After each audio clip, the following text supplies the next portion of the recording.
I think most of you are all over getting these production possibility curves drawn when there's just one person and constant trade-offs. But let's walk through it anyway.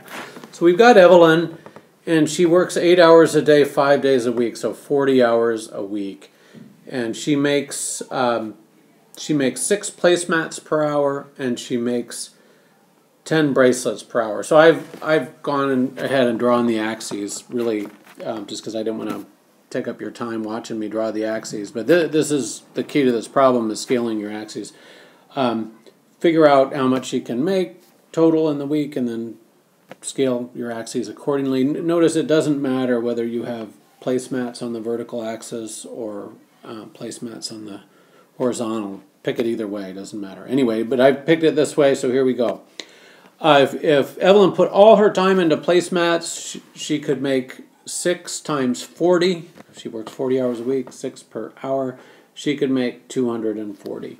And then bracelets, by the same logic, she makes 10 per hour. She's working 40 hours. She can make 400. And maybe I have a straight edge that'll work.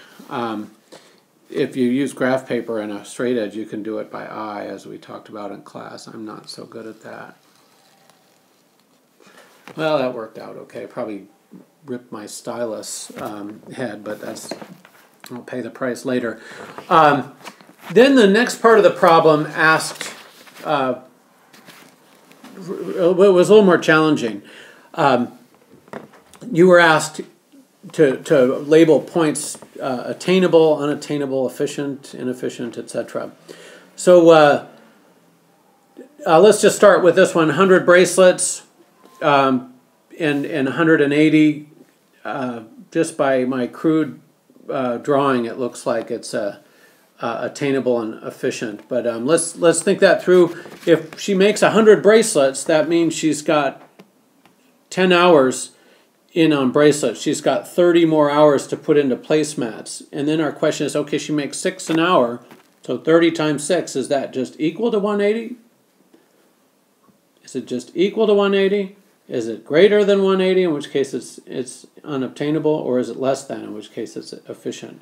30 hours times 6 is exactly equal to 180, done. That's the safe way, because most of us aren't as good enough drawers, or sometimes even if we're good drawers, we scale our axes wrong. You know, a lot can go wrong if you're trusting your eye.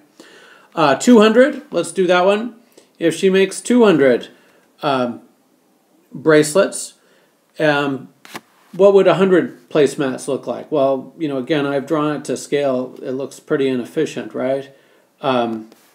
So efficient and attainable. This is inefficient,